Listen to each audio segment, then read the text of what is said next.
소망이 되시는 하나님께 모든 영광을 올려드립니다. 귀한 찬양 감사드립니다. 이제 오늘 우리에게 주시는 하나님의 말씀을 봉독하도록 하겠습니다. 오늘 우리에게 주시는 말씀은 요한복음 6장 1절에서 15절까지와 32절에서 35절까지의 말씀입니다. 오늘 본문 말씀 가운데 먼저 요한복음 6장 1절에서 6절까지를 먼저 봉독하시고 이어서 32절에서 35절을 교독하도록 하겠습니다. 1절에서 6절을 먼저 봉독합니다.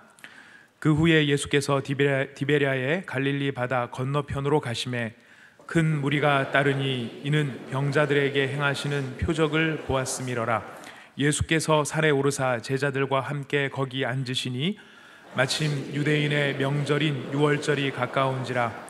예수께서 눈을 들어 큰 무리가 자기에게로 오는 것을 보시고 빌립에게 이르시되 우리가 어디서 떡을 사서 이 사람들을 먹이겠느냐 하시니 이렇게 말씀하심은 친히 어떻게 하실지를 아시고 빌립을 시험하고자 하심이라. 32절로 가겠습니다. 예수께서 이르시되 내가 진실로 진실로 너희에게 이르노니 모세가 너희에게 하늘로부터 떡을 준 것이 아니라 내 아버지께서 너희에게 하늘로부터 참 떡을 주시나니 하나님의 떡은 하늘에서 내려 세상에 생명을 주는 것이니라. 그들이 이르되 주여 이 떡을 항상 우리에게 주소서. 예수께서 이르시되 나는 생명의 떡이니 내게 오는 자는 결코 줄이지 아니할 터이요 나를 믿는 자는 영원히 목마르지 아니하리라. 아멘. 오늘 이 귀한 주일날 요한복음 6장을 가지고 너희가 먹을 것을 주라는 말씀을 전하게 된 것은 큰 축복이라고 믿습니다. 이 말씀이 여러분들의 삶 속에 또 마음속에 옥토에 떨어진 씨앗과 같이 되게 하셔서 삶의 열매를 하나님 허락해 주시면 좋겠습니다. 동시에 오늘 세미하고도 선명한 주님의 음성을 들려주셔서 주님의 관심, 주님의 포부, 주님의 심정을 깨달을 수 있도록 축복해 주시면 좋겠습니다. 무엇보다도 우리의 시선을 주님의 마음에 맞추는 그런 시간이 되기를 바랍니다. 오늘 6장 1절 2절 보겠습니다. 제가 지금 하나님 나라 건설 시리즈를 하고 있는데 제가 요한복음 2장에서는 하나님 나라 건설을 위하여 성령이 주시는 기쁨이 회복되어야 한다, 기쁨 자본을 말씀드렸고, 지난주에는 38년 된 병자가 권세 있는 주님의 음성을 듣고 일어나 자리를 들고 걸어가는 치유의 회복 말씀했습니다. 치유 자본을 말씀드렸는데 오늘은 오병이어의 이 사건을 통하여 하나님이 표적으로 주신 이 말씀이 우리가 어떤 뜻이 있는지를 가지고 하나님 나라 건설에 우리가 집중하도록 하겠습니다. 6장 1절 2절 그 후에 예수께서 디베랴 갈릴리 바다 건너편에 가시매 2절 큰 무리가 따르니 이는 병자들에게 행하시는 뭘 보았다고 그랬습니까? 표적을 보았다. 제가 계속 지금 표적을 강조하는데 이 표적은 기적이 아닙니다. 표적은 헬라어로 세메이온이라는 말인데 사인이라는 거예요. 표적은 기적에다가 영적인 의미를 부여하는 것이라고 말씀을 드렸습니다. 조금 더 깊이 들어가면 이 표적은 영적인 진리를 가르치기 위해 필요한 것입니다. 무슨 진리를 가르치는 것입니까? 이 표적을 통하여 예수님께서 저와 여러분을 향한 무조건적이고도 간절하고도 애틋하고도 처절한 사랑을 깨닫는 것입니다. 그래서 오늘 주님의 심정을 선명하게 깨닫게 되기를 간절히 바랍니다.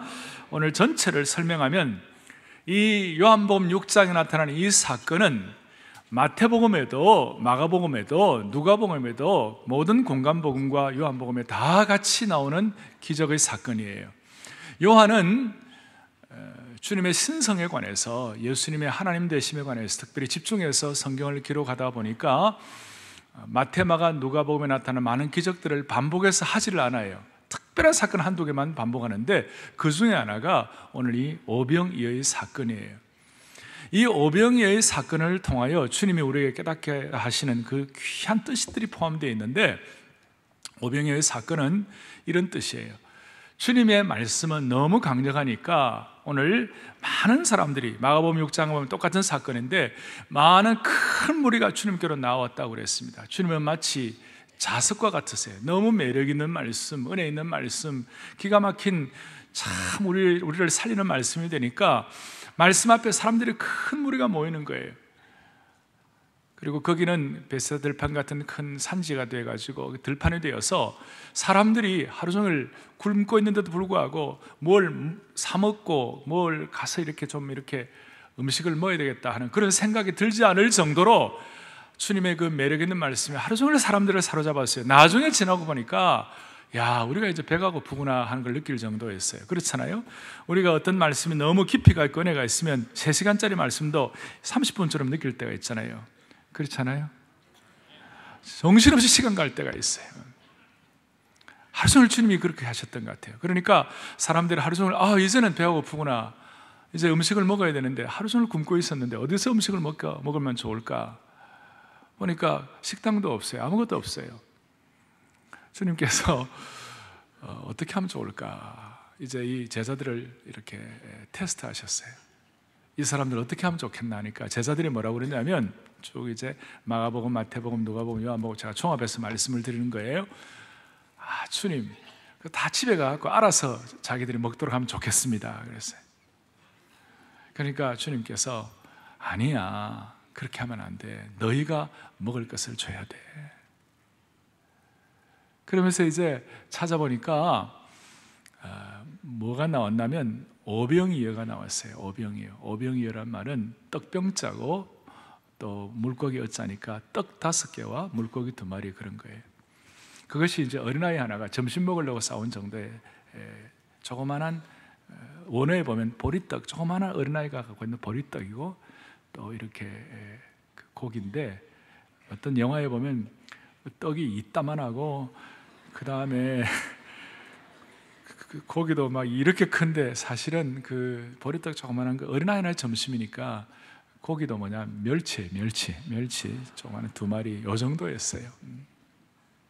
이걸 이제 주님께 드렸더니 주님께서 그것을 축복하시고 수많은 사람들이 그것을 먹었어요.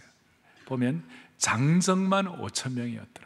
20세 이상의 남자 장정만 5,000명이었더라. 그러면 20세 이하의 어린아이들, 소년, 소녀들, 또 여자분들, 또 이 나이 드신 분들 다 치면 아마 제가 볼 때 오늘 이 예배 본당이 한 6,500석 정도 되는데, 이 본당 아마 3배 이상 정도를 먹였어요. 보리떡 5개와 물고기 2마리를 가지고 오늘 여기 계신 분들 3배 이상을 드신 거예요. 3배 이상 먹은 거예요. 이러니까 이 사람들 입장에서는 수지 맞은 거예요. 어떤 수지를 맞았는가? 요한복음 6장 14절을 좀 보겠습니다. 14절을 보니까 그 사람들이 예수께서 행하신 이 표적을 보고 말하되 이는 참으로 세상에 오실 그 선지자라. 메시아인데, 특별히 선지자 가운데서 어떤 선지자도 기억하는가 하면, 옛날에 출애굽 시절에 그 빈 공간에다가 하늘에 만나를 넣어가지고 장정만 60만 명이 한 200만 명 되니까 200만 명이 그냥 만나를 먹고 살았던 것처럼, 자, 이제 이스라엘 백성 입장에서는 이렇게 기적 같은 일이 일어나는 걸 체험하고 나니까 이제 고생 끝 행복 시작이에요. 더 이상 먹는 거 가지고 걱정 안 해도 되겠다. 우리 주님만 따라다니면 늘 먹는 문제는 해결될 수 있겠구나. 특별히 자매들은 이제 설거지를 안 해도 되겠구나. 그렇게 생각하면서 고생 끝 행복 시작이라고 생각하고 무슨 일을 했느냐면, 이 15절에 보니까 그러므로 예수께서 그들이 와서 자기를 억지로 붙들어 뭘 삼으시겠다고? 임금 삼으시겠다. 이제 예수님을 왕으로 삼으려고 그래요. 이스라엘 백성들의 이 컴플렉스 중에 하나는 왕 삼기 신드롬이 있어요. 눈에 보이는 왕이 필요한 거예요. 누군가가 자기를 먹여주고 자기를 보여줄 존재가 필요한 거예요. 그래서 이스라엘 백성들이 예수님을 이제는 됐다, 오병이어의 기적을 일으키신 이 주님 앞에 우리는 주님을 왕으로 삼고 이제 주님을 이렇게 따르면 되겠다, 이렇게 생각한 거예요. 눈에 보이는 그 기적을 그렇게 참 보면서 이런 판단을 한 것입니다. 이것을 보고 우리는 대체적으로 이 정도까지 압니다. 이걸 보고 주님께서 참 안타깝게 생각하셨어요. 너희들은 눈에 보이는 떡하고 고기를 먹는 거, 생선 먹는 거, 그거 좋아하느냐? 그게 중요한 게 아니다. 그게 중요한 거 아니다. 진짜 중요한 거는 뭐냐? 오늘 여러분들이 합독했습니다만 35절에, 요한복음 6장 35절에 이렇게 나와 있죠. 예수께서 이르시되 나는 무슨 떡이니? 생명의 떡이니 내게 오는 자는 결코 줄이지 아니할 터이요 나를 믿는 자는 영원히 뭐하지 아니하리라? 목마르지 아니하리라. 너희들 눈에 보이는 떡 보고 너무 좋아하지 말라. 그것은 그냥 기적 같은 현상이다. 여러분, 이게 어떻게 가능하냐 그렇게 묻지 마세요. 예수님은 창조주 하나님이십니다. 창조주 하나님은 이 기적을 일으킬 수가 있는 것입니다. C.S. 루이스 같은 정말 세계적인 지성인은 이런 얘기를 합니다. 그 주님의 기적은 시간을 단축시킨 것이다. 뿌리고 거두고 그 다음에 추수하고 그 다음 떡 만드는 시간을, 주님은 시공의 제한을 초월을 받지 않으니까 그냥 그 시간을 확 단축시켜 버렸다. 좀 이해가 가십니까? 주님은 창조주시니까 얼마든지 그렇게 하실 수 있다는 거예요. 그렇게 얘기를 하셨는데, 주님은 그 드러난 이런 기적이 중요한 것이 아니라, 중요한 것은 너희가 생명의 떡을 먹어야 한다. 그리고 영원히 목마르지 아니하는 이 생수를 먹어야 한다. 눈에 보이는 오병이어의 기적과 떡을 보면서 나를 왕 삼으려고 하지 말고 너희는 생명의 떡, 영원히 목마르지 않은 생수를 마시라. 주님이 그렇게 말씀하니까 이스라엘 백성들 또 질문하는 거예요. 아니, 생명의 떡을 먹는다는 것은 무슨 일이고 목마르지 아니하는 것은 무슨 일입니까? 이렇게 주님 앞에 질문을 하니까 주님께서는 뭐라고 말씀하시냐면 6장 53절 뒤에 보세요. 오병의 사건으로 끝나는 것이 아니라 뒤에 표적의 영적인 진리가 중요하다고 그랬으니까 53절 좀 보세요. 53절 시작. 예수께서 이르시되 내가 진실로 진실로 너에게 이르노니 인자의 살을 먹지 아니하고 인자의 피를 마시지 아니하면 너희 속에 생명이 없느니라. 참 기가 막혀. 인자의 살을 먹지 아니하고 인자의 피를 마시지 아니하면, 예수님의 살과 피를 먹지 아니하면 너희 속에 생명이 없느니라. 오병이어의 사건을 가지고 주님은 주님의 살과 피를 말씀하시는 거예요. 55절 56절 두 절을 같이 보겠습니다. 내 살은 참된, 내 피는 참된 음료로다. 56절에 내 살을 먹고 내 피를 마시는 자는 내 안에 거하고 나도 그의 안에 거하나니, 이런 말씀이 있어요. 나를 먹는 그 사람은 나로 말미암아 살리라. 57절에 놀라운 말씀이에요. 내 피를 먹어야 한다. 내 살을 먹고 내 피를 마셔야 한다. 이 말씀은 당시 유대인의 입장에서는 죄송합니다. 경천동지할 말씀이에요. 유대인들의 입장에서 먹고 마시는 데 있어서 가장 조심하는 부분이 뭐냐? 레위기에도 나와 있습니다만, 레위기에 보면 유대인들이 음식 먹을 때 가장 조심해야 할 것이 피를 조심하라는 것입니다. 피를 함부로 먹으면 안 된다. 피와 관계된 음식은 먹으면 안 된다. 그래서 지금도 유대인들은 피와 관계된 음식을 조심해야 되기 때문에 코셔리라고 그래서 지금도 유대인의 음식이 피와 관계되지 않도록 그렇게 조심을 하는 거예요. 피채 먹으면 안 되고 피와 관계된 걸 하면 안 되는데, 유대인들에게 내 피를 마시고 내 살을 먹으라 하는 이 말씀은, 다시 얘기합니다, 하늘도 놀라고 땅도 흔들릴 사건이에요. 그러니까 주님이 내 살을 먹고 내 피를 마시라, 이게 무슨 뜻일까? 이 말씀의 핵심은 주님과의 관계를 복원하라, 주님과의 연합을 하라. 예수님을 먹고 마시라는 말은 예수님의 말씀을 먹으라, 예수님의 정신을 먹으라, 우리를 향한 예수님의 가치관을 가지라. 주님이 우리에게 가르치시는 주님의 정신과 주님의 가치관, 하나님 나라에 대한 올바른 개념을 너희가 확보하라. 오늘 그 사실이 여러분들에게 확인되기를 원합니다. 유대인들이 깜짝 놀랄 주님의 도전은 피를 마시고 살을 먹으라고 그랬는데, 그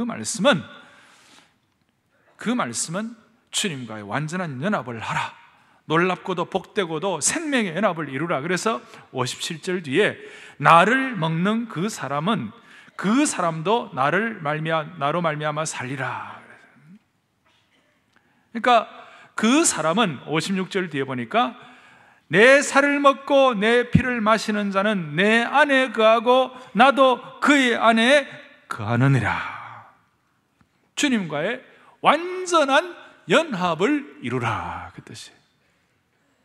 오늘 이 오병이어의 사건을 가지고 사랑하는 형제자매 여러분, 오늘 이 보리떡 5개와 물고기 2마리의 사건을 통하여 주님이 기적을 일으키셨다 정도 수준이 아니라 이 사건을 통한 표적, 영적 진리를 가르치고자 하시는 주님의 그 심정을 깨달아 우리가 주님 안에 거하고 주님이 내 안에 거하는 영적인 합일의 경지, 영적인 하나 되는 경지, 주님과 연합되는 그 놀라운 경지를 저와 여러분과 온 교회가 체험하기를 원합니다.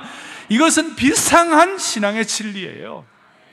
자, 그러면 주님과 하나 되고 주님의 정신을 깨닫고 주님의 말씀을 먹고 주님의 살과 피를 먹는다는 것이 무엇인가? 어떻게 하면 우리가 주님과 하나 될 수가 있겠는가? 자, 몇 가지 정리를 해드리겠어요. 첫 번째는 목자의 심정을 갖는 것입니다. 주님이 양떼들을 향하여 갖는 그 심정을 우리의 것으로 삼는 것입니다. 제가 이 목자의 심정이라는 말은 많이 강조를 했습니다만은 오늘은 이 요한복음 6장 이 사건을 통하여 여러분들이 목자의 심정을 실체적으로 좀 손으로 붙잡았으면 좋겠어요. 자, 주님은 늘 아까 말씀한 대로 말씀이 권세가 있고 매력이 있었기 때문에 사람들이 다 주님 앞에 나왔다고 그랬어요. 마치 쇠붙이가 자석에 끌렸듯이 많이 나왔다고 그랬어요. 나와서 주님의 말씀 듣다가 오늘 아까 말씀한 것처럼 굶주렸어요.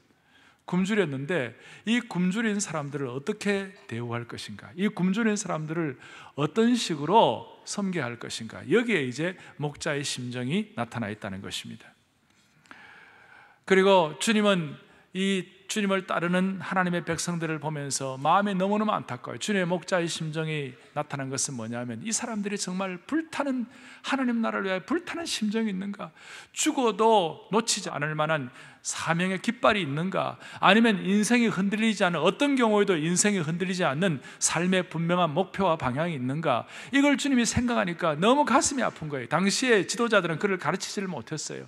백성들의 마음속에 그런 것이 없는 것을 주님이 보시고 어떻게 하면 죽어도 놓치지 않는 삶의 소명과 삶의 비전과 삶의 집중력을 가질 수 있도록 할 것인가? 주님의 안타까운 심정이고 그런 마음으로 백성들을 가르치셨어요.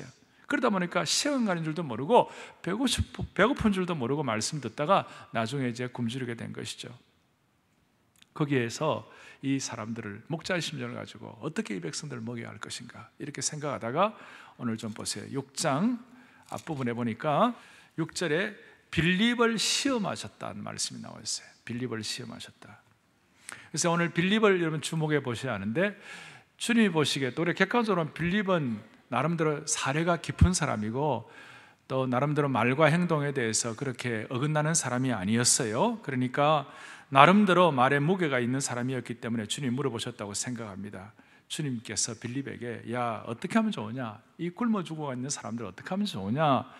주님의 안타까운 심정을 빌립에게 좀 표현하면서 말하니까 빌립이 뭐라고 그러냐면 7절에 빌립이 대답하되 각 사람으로 조금씩 받게 할지라도 200데나리온의 떡이 부족하리이다 그랬습니다. 빌립이 기가 막힌 사람이에요. 이 사람은 제가 이름을 붙였어요. 비관적 합리주의자, 비관적 계산주의자. 각 사람으로, 모든 사람 2만 명이면 2만 명의 그 사람으로 조금씩 받게 할지라도 200데나리온의 돈이 부족하겠다 그랬어요. 그 당시 한 데나리온은 일꾼의 하루 품삯이었습니다. 우리 식으로 하면 하루 5만 원, 10만 원 이 정도의, 그러면 뭐 한 1,500만 원, 2,000만 원 되겠죠. 이 정도의 돈이면 조금씩 먹어도 부족하겠다. 제가 다시 얘기합니다. 이분은 비관적 합리주의자입니다. 비관적 계산주의자입니다. 우리 같으면 이왕이면 500데나리온이면 충분히 먹고 남겠습니다 이렇게 설명할 터인데 빌립은 아마 그러지 않았던 것 같아요. 왜 그랬을까요? 빌립은 부족한 것을 보았어요. 없는 것을 보았어요. 모자란 것을 보았어요. 현실적이에요. 계산적이에요. 합리적이에요. 머리가 잘 돌아가요. 그런데 주인의식이 없어요. 주님의 심정을 깨닫지 못했어요. 그 백성들 향한 안타까운 심정이 없어요. 또 돈이 없으면 아무것도 안 된다고 하는 부정적 사고방식을 가졌어요. 그래서 아주 비관적이에요. 비관적 합리주의. 그리고 얼마나 머리가 빠른지 컴퓨터에 타사삭 보고 2만 명이 조금씩 먹어도 200데나리온의 돈이 부족하겠다. 그럴 때 주님께서는 압도적인 권위의 말씀을 가지고 마가복음 6장에 보면 마가복음 6장 37절 이런 내용이 나옵니다. 너희가 먹을 것을 주라 그랬어요. 없는 돈 가지고 걱정하지 말고 있는 것 찾아보면서 너희가 먹을 것을 주라. 오늘 우리 주위에 많은 일들이 일어납니다. 여러분 생애에서 수많은 일들이 앞으로도 일어날 것입니다. 그리고 비관적인 일들이 많이 있을 것이고 계산하면 안 되는 일들이 너무 많을 거예요. 그런데 주님이 여러분들에게 지금 말씀하시는 거예요. 너희가 먹을 것을 주라 그랬어요. 그게 뭔지 우리가 다 알 수는 없지만 주님께서 우리에게 지금 압도적인 권세 있는 말씀으로 우리에게 지금 깨닫게 하시는 거예요. 자, 따라하겠습니다. 너희가 먹을 것을 주라. 자, 그러면 교회에 어려움이 있으면 누가 먹을 것을 줘야 돼요? 우리가 먹을 것을 줘야 돼요. 여러분 가정에 어려움이 있으면 누가 먹을 것을 줘야 돼요? 내가 먹을 것을 줘야 돼요. 우리 북한 문제 누가 먹을 것을 줘야 돼요? 정부가 할 것이다? 아니면 무슨 미국이 도와줄 것이다? 아니면 중국이 할 것이다? 천만의 말씀, 우리가 해야 되는 거예요. 사랑의 교회가 해야 되는 거예요. 너희가 먹을 것을 주라는 거예요. 이 말씀을 주님이 하셨는데 그 음성을 누가 귀담아 드렸는가? 안드레가 들었어요. 안드레라는 제자는 빌립처럼 그렇게 치밀하고도 어떤 계산이 이렇게 대단한 사람은 아니었던 것 같아요. 그래서 안드레는 이 말씀을 듣고 그냥 안드레 전문은 누구 데려오는 것이 전문이에요. 형도 데리고 오고 뭐 다 데리고 온 전문이에요. 데리고 왔는데 누구를 데리고 왔냐? 막 찾아보다가 먹을 것이 좀 없겠나 막 찾아보다가 어린아이 하나가 점심 먹을 도시락, 조그마한 도시락 5병이요 보리떡 5개 물고기를 가져왔어요. 그래서 저는 안드레를 일컬어 빌립이 비관적 합리주의자라면 안드레는 간절한 믿음주의자예요. 그래서 없어도 하여튼 간절한 심정을 가지고 찾아본 거예요. 5병이어를 찾아왔어요. 없는 것 가지고 고민하지 아니하고 내게 있는 것이 무엇인가를 가지고 집중하여 고민하고 오병이어를 가져왔어요. 저는 한 번씩 강조합니다. 이 안드레처럼 내게 있는 것이 무엇인가를 고민하면서 막 찾아보는 이것이 목자의 심정이에요. 없는 것 가지고 고민하지 아니하고 주님이 내게 주신 것이 무엇인지를 확인하면서 그 어려운 가운데서도 감사하며 주님께 감사하며 내게 있는 것 가지고 주님 앞에 드리기를 원하는 그 심정이 바로 목자의 심정이에요. 제가 한번 강조했죠? 목자의 심정은 자식을 많이 가진 가난한 엄마의 심정이라고. 가난한데 자식을 많이 가진 어머니의 심정이에요. 자식이 많아요. 좀 주고 싶어요. 그런데 가난해요. 줄 게 없어요. 그런데 엄마예요. 아이들은 먹을 게 없다고 울고 있는 거예요. 그러면 엄마가 자식이 울고 있는데 가난하다고 그래서 넉넉히 있는 엄마가 없죠. 이 자식을 좀 어떻게 먹여볼까? 이 자식을 어떻게 좀 배고픔을 명쾌해 볼 거라고 엄마가 막 돌아다니는 거예요.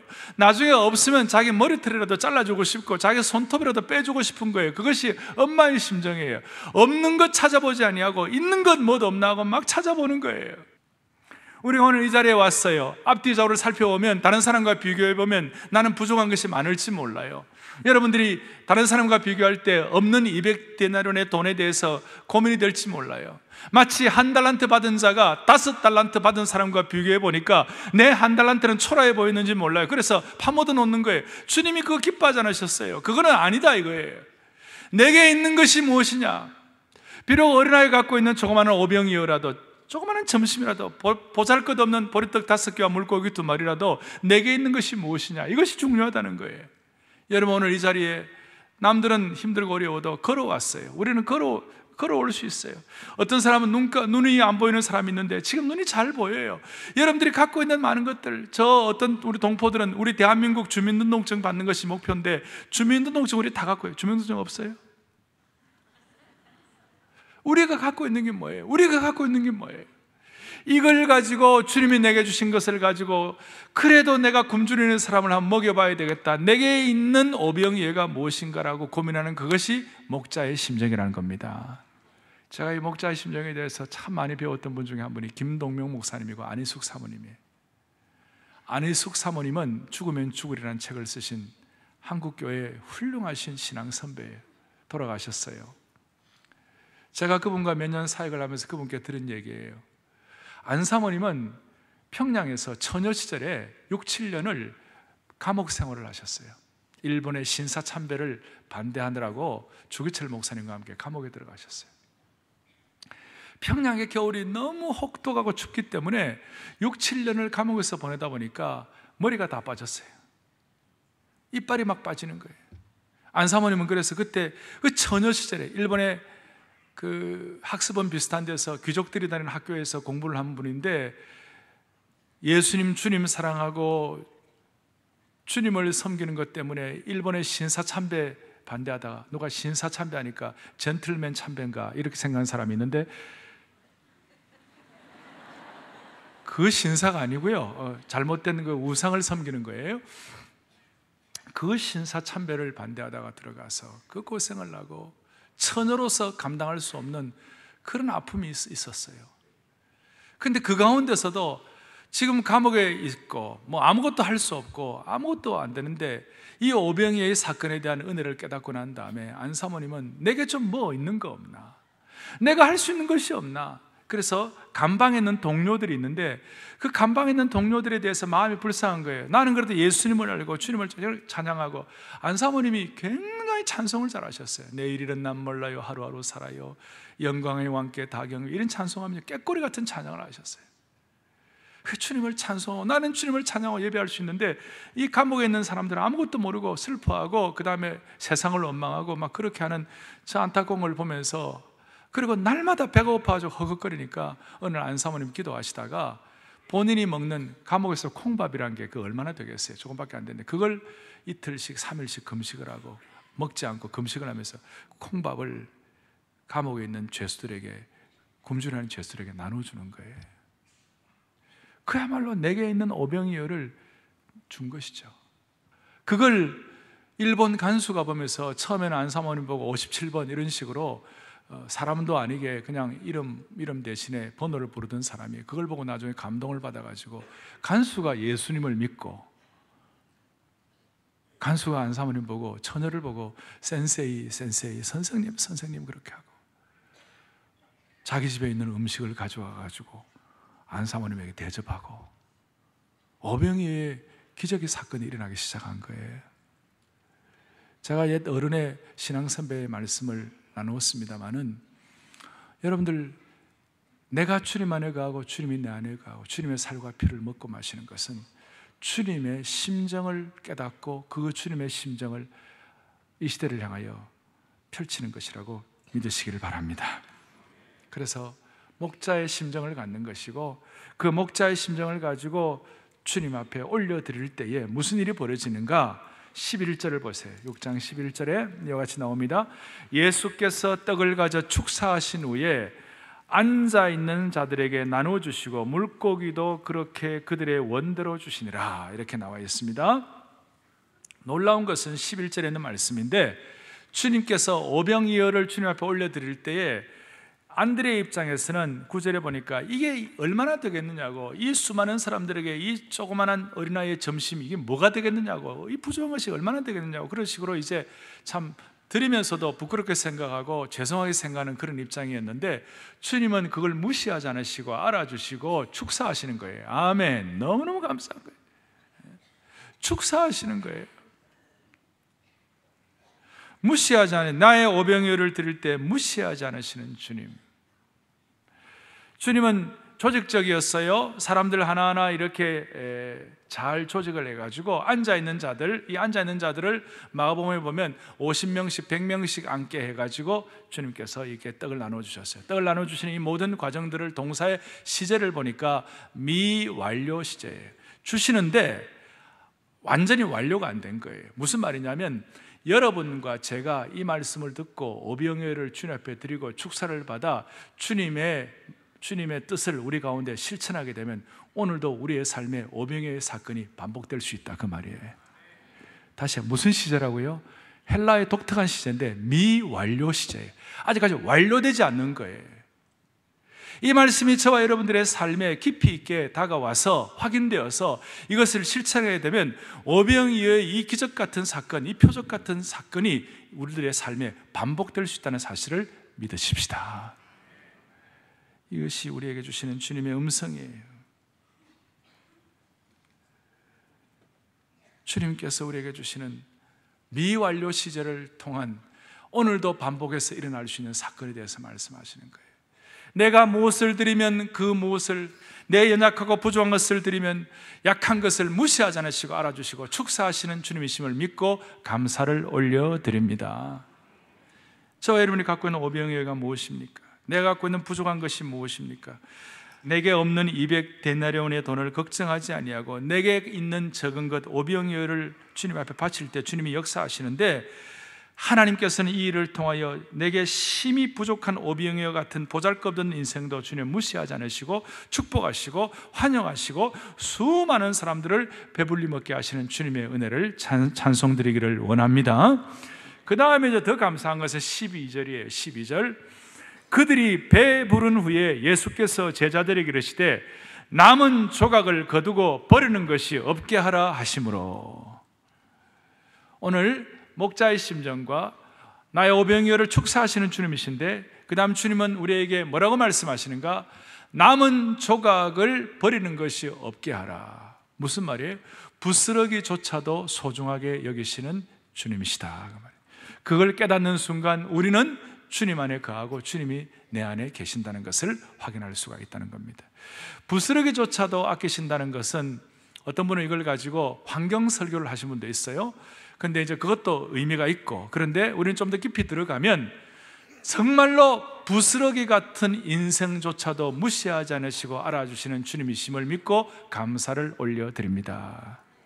남들보다 가진 것 없고 남들보다 배운 것 없고 남들만큼 대단하지 않아도, 이제는 나이가 황혼역이 되어가지고 내 인생 이제는 힘도 없다 하는 그런 상황이라 할지라도, 다른 사람들과 비교해 볼 때 나는 너무나도 부족하고 부스러기 같은 인생이라 한다 할지라도, 하나님 앞에서 오늘 이 마음을 주님 앞에 올려드릴 때 주님은 부스러기조차도 아끼고 소중하게 여기시는 주님이심을 믿으라, 이 말이에요. 우리가 인생살이를 할 때 하다 보면 마음이 부서질 때가 있어요. 어떨 때는 너무 용기가 없고 너무 우리가 이렇게 스스로 의기소침해 있을 수가 있어요. 여러분, 그럴 때 주님 앞에 다시 한번 마음을 여세요. 뭐라고 여시느냐? 부스러기조차도 아끼시는 주님이시라면, 내가 의기소침해 있고 내가 부족한 이 상황이라 할지라도 주님은 그것을 아끼시고 그것을 소중히 여기시는 주님이시다 믿으셔야 하는 겁니다.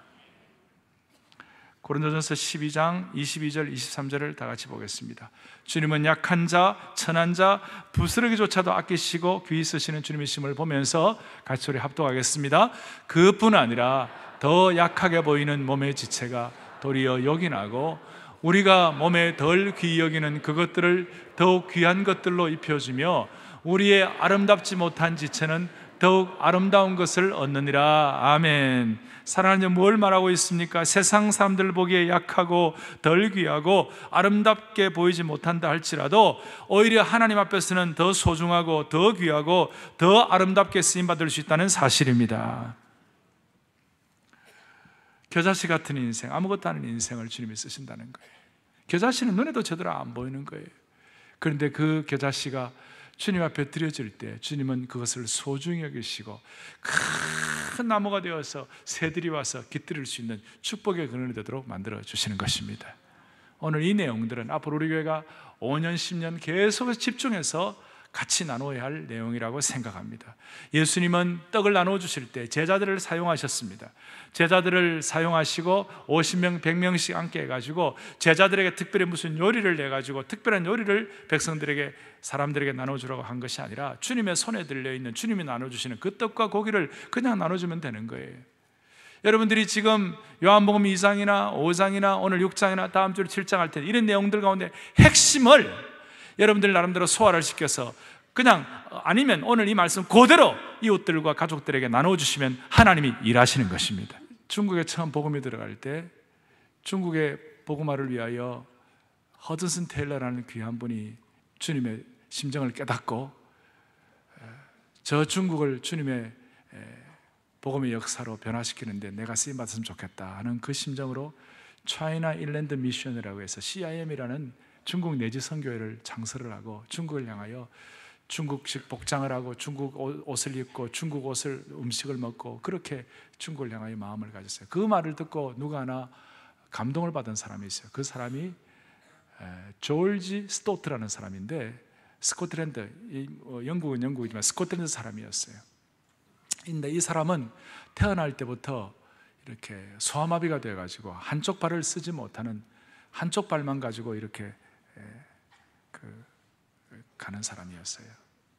걷는 사람이었는데 이 사람이 은혜를 받아 내가 중국을 위하여 내 삶을 드려야 되겠다.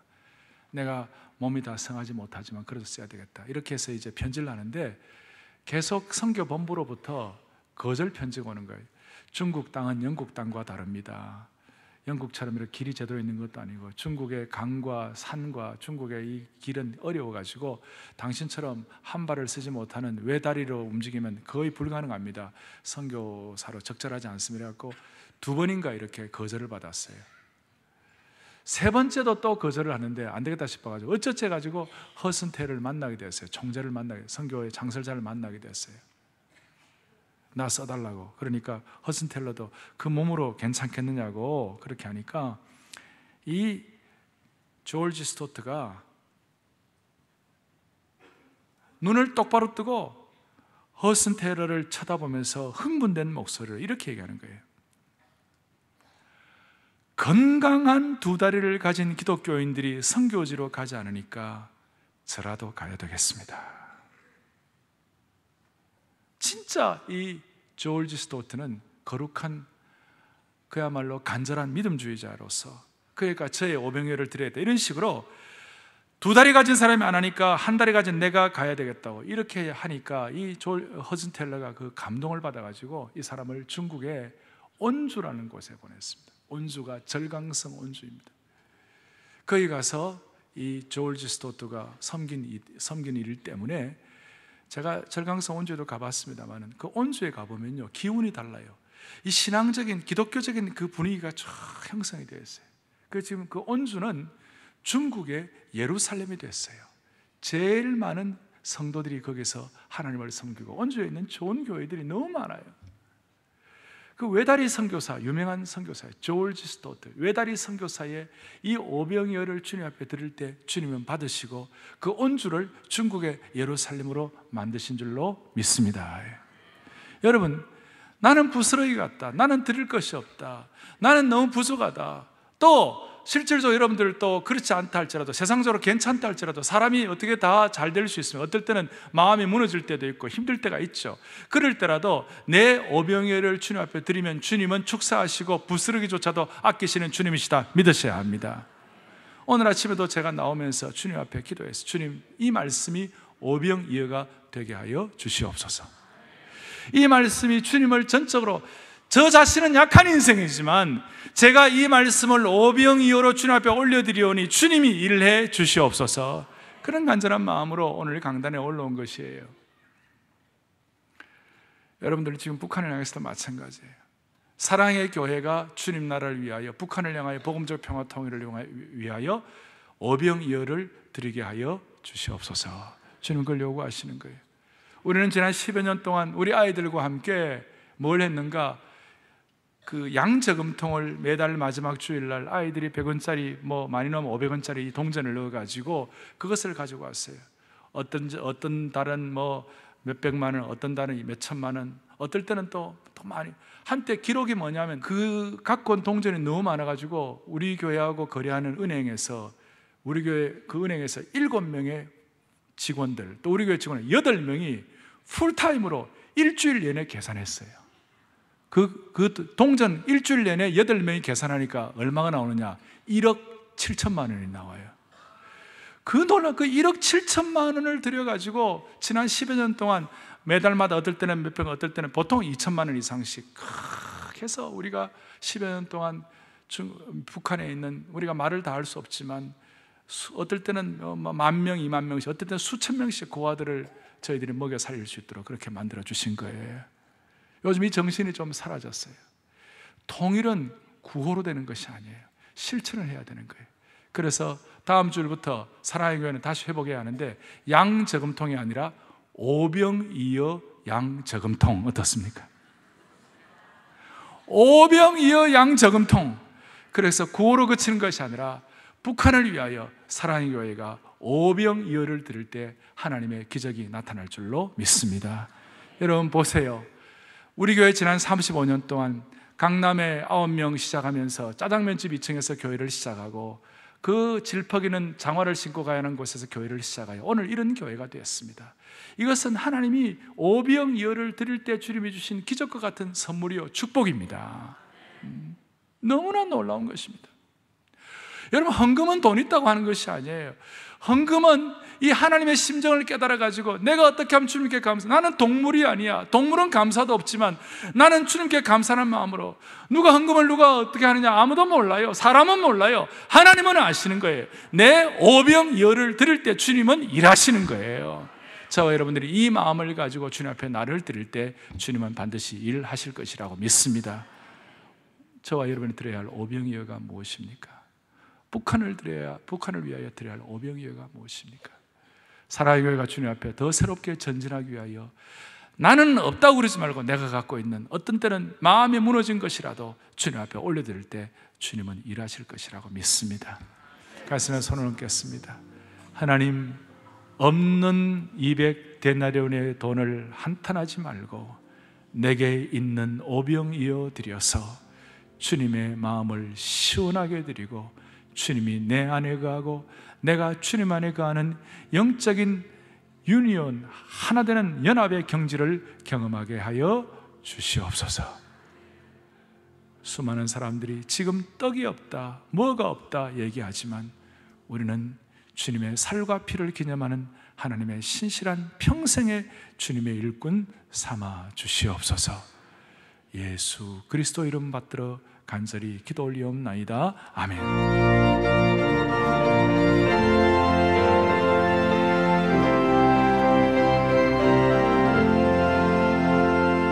내 죄 속해 주신 주께 힘과 정성 다하니 나의 온갖 오랜 신사 주를 위한 것일세. 내게 있는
지난 4월 28일부터 5월 3일까지 미국 남가주 사랑의 교회에서 제98기 평신도를 깨운다 제자훈련 지도자 세미나가 열렸습니다.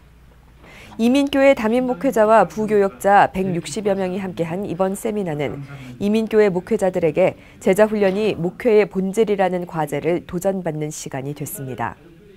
특별히 이번 세미나에서는 사랑의 교회 오정현 담임 목사의 온전론 강의로 지난 97기 칼 세미나에 이어 해외에서는 처음 진행됐는데요. 예수 그리스도의 온전한 제자로서의 유기적 공동체에서 자신의 이익이 아닌 형제의 유익을 위한 나눔의 실천을 통해 사회에 선한 영향력을 미쳐야 한다고 강조했고, 그 밖에도 남가주 사랑의 교회 현장 분석, 교회론, 소그룹과 리더십, 제자훈련의 한 사람 철학 등 강의가 이어졌고, 참석자들은 주 강사와의 대담을 통해 제자훈련의 본질 안에서의 실천적인 방법을 공유했습니다. 참석한 목회자들은 순장반과 제자훈련방, 다락방 참관 등 제자훈련이 이루어지는 현장을 직접 체험하며 현장감 있는 제자훈련의 노하우를 배울 수 있었습니다. 세미나 기간 동안 하나님께서 주신 소명을 다시 한번 마음에 새긴 이들. 이번 세미나에 참석한 목회자 모두가 한 영혼을 향한 사랑으로 사역을 감당하며 전 세계의 디아스포라 한인교회와 세계교회가 제자훈련을 통해 진정한 제자로서 삶의 변화를 누리게 되길 소망합니다. 지난주 사랑의 교회에서 장애인 주간 기념 행사가 열렸습니다. 지적 자폐성 장애가 있는 사랑부 성도와 함께 투게더라는 주제 아래 산부 예배와 유년부를 비롯한 주일학교 예배 등 온 교회 성도들이 한마음으로 예배를 드렸습니다. 먼저 사랑 중고등부 예배 시간에는 사랑부 학생의 클라리넷 연주로 찬양을 드렸고, 중고등부 학생들은 워십 댄스로 화답하는 등 함께하는 무대를 선보이며 서로를 축복하는 시간을 가졌습니다. 또한 사랑 유년부 시간에는 사탕 목걸이를 걸어주며 또래 친구들을 환영했고, 통합 분반 공부 시간을 통해 예수님의 사랑 안에서 함께하는 시간을 가졌습니다. 한편 장애인 사진전이 열린 사랑 글로벌 광장에는 많은 성도들이 사진을 관람하며 장애를 이해하고 가슴으로 품을 수 있었습니다. 지난 30일에는 사랑의 교회 본당에서 장애인 주간 기념 수요 찬양 예배가 드려졌습니다. 먼저 이날 예배에는 사랑부와 소망부 교사와 학생, 사랑의 복지재단 직원들이 연합 찬양대로 함께 찬양을 드렸고, 말씀을 전한 남동우 목사는 한 영혼과 함께 하시는 예수님에 대해 전하며 장애인에 대한 편견의 벽을 허물고 예수님의 사랑으로 하나 될 것을 강조했습니다. 2부 순서로 진행된 공연에서는 시각장애인 오영인 집사의 플룻 연주에 이어 사랑의 오케스트라의 무대가 펼쳐졌습니다. 사랑의 오케스트라는 김성은 집사의 지휘 아래 임재, 보라 내가 새 일을 등의 찬양곡을 아름다운 선율로 연주하며 성도들에게 따뜻한 감동과 은혜를 선사했습니다. 장애의 벽을 넘어 함께 예배를 드리고 음악을 통해 마음을 나눴던 시간. 이번 장애인 주간 기념 행사가 단순한 일회성 행사가 아닌 서로를 향한 진정한 이해와 소통이 시작되는 뜻깊은 자리로 기억되길 소망합니다.